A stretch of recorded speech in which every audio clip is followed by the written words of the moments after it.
Bahasa menunjukkan bangsa. Di tahun 1926, adagium ini tergambar dalam lembaran sejarah di Surakarta. Di tahun tersebut, para cendekia Kepatihan Surakarta yang tergabung dalam Paheman Radya Pustaka merasa perlu untuk menyusun sebuah pedoman penulisan berbahasa Jawa. Hal ini dilakukan demi menahan tingginya laju volume cetakan yang menggunakan aksara Arab, Melayu, dan Latin untuk teks-teks berbahasa Jawa. Di tahun yang sama, mesin ketik carakan Jawa pun diproduksi. Sementara itu, naskah-naskah beraksara Jawa yang ditulis dengan prinsip scriptio continua yang berarti terbebas dari pemutusan kata ternyata banyak mengalami pergeseran makna ketika diubah atau ditransliterasi ke dalam aksara Latin. Hal ini terjadi karena aksara Latin ditulis dengan prinsip pemutusan kata. Berdasarkan hal itu, Paheman Radya Pustaka merasa perlu untuk menjaga eksistensi aksara Jawa dan pedoman transliterasinya demi menjaga identitas kultural mereka. Dengan dukungan dua etnograf Belanda yang menjadi pengasuh Radya Pustaka, yakni Dr. H. Kramer dan Dr. T.H. Piaget, sebuah perhelatan akademis pun digelar dengan dihadiri oleh seluruh otoritas tradisional di tanah Jawa. Mereka semua berkumpul dalam forum yang disebut Parepatan Komisi Kasusastraan. Di sini, tata bahasa Surakarta menjadi rujukan dalam membuat standar penulisan bahasa Jawa.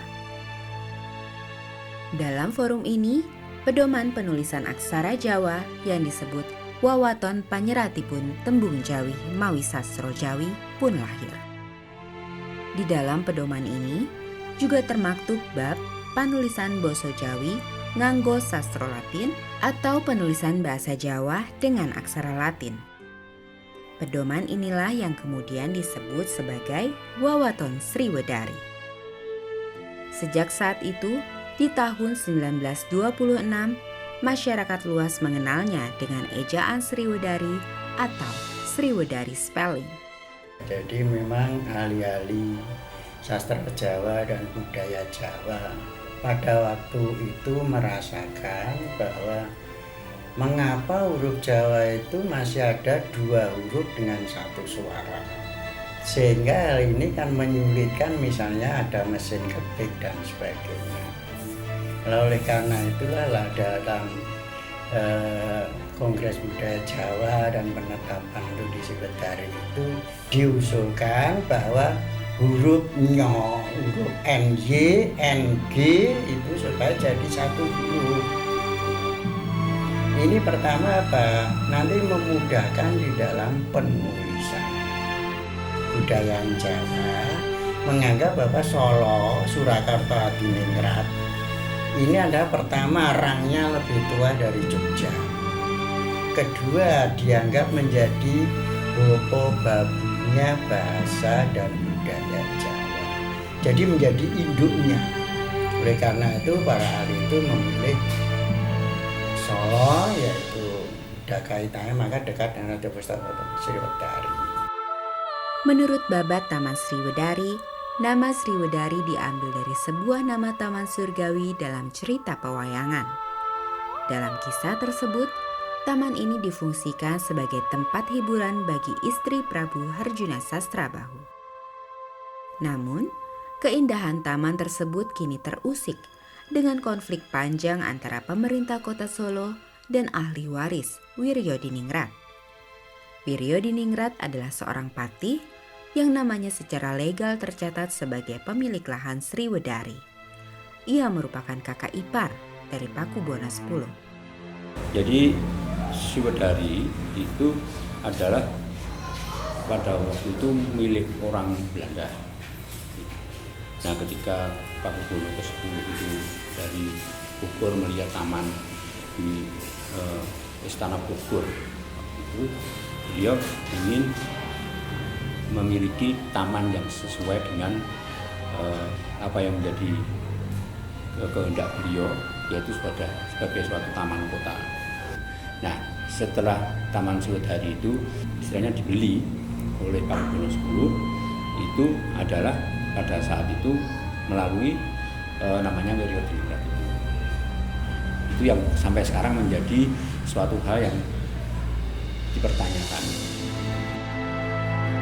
Pada mulanya, taman ini dibangun sebagai sebuah tempat hiburan dan peristirahatan bagi pembesar Surakarta. Oleh karenanya, taman ini juga dikenal sebagai Bonrojo yang berasal dari kata kebon raja. Namun, lama-kelamaan dengan dilatari oleh politik etis atau politik balas budi di era Pakubono X, masyarakat di luar tembok keraton juga dapat menikmati Taman Sriwedari. Ketika itu, sejak 1901, Taman Sriwedari pun mulai berfungsi sebagai ruang publik yang bersifat edukatif. Sejumlah kursus pun digelar di Radya Pustaka yang terdapat di dalam kompleks Taman Sriwedari. Sebut saja kursus pedalangan, kursus karawitan, pameran pembuatan wayang kulit, atau pengkajian mengenai bahasa Kawi pun sastra Jawa. Radya Pustaka kemudian mendirikan Panitiboso pada 15 November 1941 dengan pimpinan Gusti Pangeran Haryo Kusumayudo, putra Pakubono X.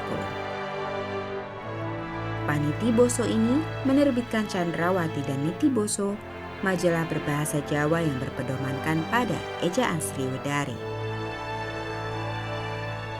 Sementara itu, bangunan Radya Pustaka ini juga difungsikan untuk menyimpan sekitar 10.000 jenis koleksi, termasuk diantaranya 173 arca batu dan perunggu yang merupakan sumbangan dari berbagai pihak. Taman Sriwedari kemudian juga difungsikan sebagai kebun raya yang mengkoleksi berbagai jenis binatang dan tumbuhan. Kalau yang aku ingat ya, ada gajah, terus macan, singa.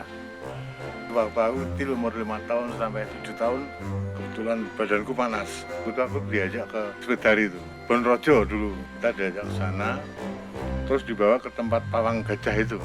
Nanti kita dari rumah sudah bawa timun, kita bawa kelapa. Nah itu untuk makan gajah tersebut. Nanti kalau kita sudah ngasih itu, baru kita ke tempatnya pawang itu, kita minta kotoran gajah itu. Itu sama pawangnya nanti aku dikasih sini. Kayak pilih dulu, aku dikasih sini itu. Ya sudah sini kasih. Nanti setelah itu pulang, badanku sudah sembuh lagi, dingin lagi, udah panas. Tapi dulu itu, sekarang enggak, kalau panas ya obat dokter aja sudah cukup. Keindahan Taman Sriwedari ini kian dilengkapi oleh telaga buatan yang diberi nama Segaran. Segaran berasal dari bahasa Jawa Segoro yang berarti lautan kecil. Di tengah Segaran terdapat sebuah pulau berpanggung yang dinamakan Panti Pangaksi yang menjadi tempat untuk menampilkan berbagai kesenian. Namun, pulau kecil ini kini telah berubah menjadi rumah makan. Kemeriahan Taman Sriwedari ini juga didukung dengan adanya gedung wayang orang atau wayang wong. Pada mulanya, wayang wong hanyalah hiburan para elit yang dipentaskan oleh abdi dalam Mangkunegaran. Ketika pementasan seni wayang wong di Mangkunegaran mengalami stagnasi pada era Mangkunegaran VI, seni ini pun berubah dari seni elit menjadi seni hiburan rakyat. Perubahan ini terjadi atas peran pengusaha batik Tionghoa bernama Gan Kam. Gan Kam memandang wayang wong memiliki potensi untuk dikembangkan sebagai bisnis hiburan.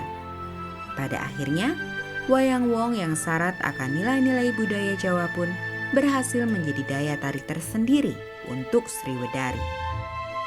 Sebagai ruang hiburan, di masanya Taman Sriwedari juga diramaikan dengan bioskop atau tempat menonton film yang kini menjadi gedung kesenian.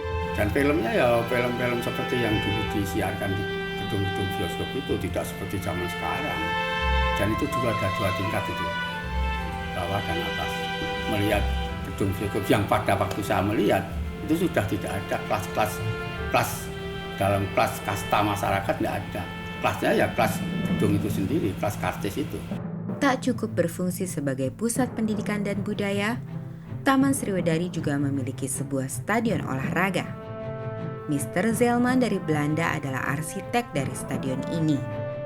Dengan biaya sebesar 30.000 gulden, pengerjaan stadion ini memakan waktu selama 8 bulan, yang rampung pada 1933.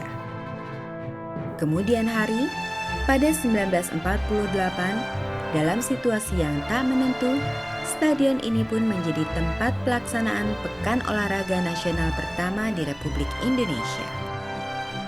Di zaman revolusi, stadion ini juga menjadi saksi atas terjadinya tarik-menarik antara kekuasaan lama dan baru. Ia menjadi penanda bagi lahirnya sebuah peralihan zaman. Pada 12 November 1949, ia menjadi tempat penandatanganan penyerahan Solo dari Belanda ke Republik Indonesia. Penyerahan ini dilakukan oleh Mayor Jenderal Mollinger yang mewakili Belanda dan Letnan Kolonel Slamet Riyadi, mantan anggota Heiho Laut pasukan Jepang yang mewakili Republik Indonesia. Sesudah penyerahan Solo dari Belanda ke Indonesia, sebetulnya justru ada momen-momen yang Sriwedari mempunyai peranan sangat penting. Bahkan boleh saya katakan Sriwedari itu mulai saat itu justru tumbuh besar dan tumbuh besar sampai dengan tahun 70-an, 80-an. Jadi tahun 70 itu ada satu momen yang sangat penting dalam perubahan masyarakat berkaitan dengan kebudayaan. Yang dulu itu orang itu, kalau saya kaitkan dengan Sriwedari itu, melihat wayang itu ingin memahami nilainya dan menerapkan dalam kehidupan sehari-hari, maka sejak itu mulai berkurang. Gaya hidup lebih diutamakan. Lalu ada istilah make up, lalu ada disco, lalu ada salon, itu muncul pada tahun itu. Kemudian juga penggunaan bahasa Jawa. Ketika wayang itu di dalam dialognya menggunakan bahasa Jawa itu mulai berkurang. Lalu bahasa nasional, bahasa Inggris. Nah, ketika orang tidak memahami bahasa yang dipakai oleh dalam dialog wayang, maka dia juga tidak memahami nilai yang ditulis melalui bahasa Jawa. Mulai saat itulah Sriwedari mulai perlahan-lahan ditinggalkan. Sriwedari itu di pinggir jalan, tetapi yang dipikirkan orang itu sangat jauh di belakang. Dunia baru yang menyisakan jarak bagi dunia lama membuat hawa intelektual di taman ini berangsur-angsur pupus. Wajah rekreasi edukatif di Sriwedari nampak memucat, dan keceriaan warnanya terus memudar hingga hari ini. Akankah Taman Sriwedari Surakarta yang sempat menjadi penanda modernitas Jawa kemudian luruh dalam keacuhan sejarah?